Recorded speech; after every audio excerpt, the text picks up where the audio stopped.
6200 hectares de végétation brûlés et 10 000 personnes évacuées. C'est le lourd bilan de l'incendie qui ravage actuellement la région de Landiras, dans le sud de la Gironde en France. Parti mardi après-midi, le feu se poursuit à un rythme galopant, favorisé par des conditions météo très défavorables. Selon les pompiers, il s'agit d'une reprise du gigantesque incendie du mois de juillet qui n'avait jamais été totalement éteint. Il est probable que le feu s'est propagé en souterrain et ensuite repris sur des zones qui étaient des zones encore vertes. Et à ce moment-là, le feu, en raison aussi de la sécheresse de la végétation et du taux d'humidité extrêmement bas, a repris très vite et a réenflammé les pins. Plusieurs milliers de soldats du feu sont déployés dans toute la France pour combattre 8 incendies principaux en Gironde, dans le Maine-et-Loire, le Jura, la Drôme, l'Aveyron et la Lozère.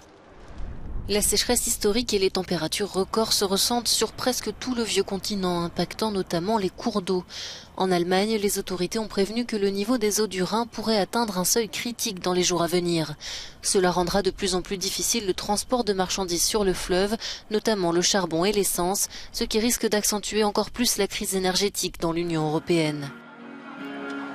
En Angleterre, une alerte sanitaire a été émise en raison des températures élevées qui pourraient atteindre les 36 degrés jusqu'à dimanche.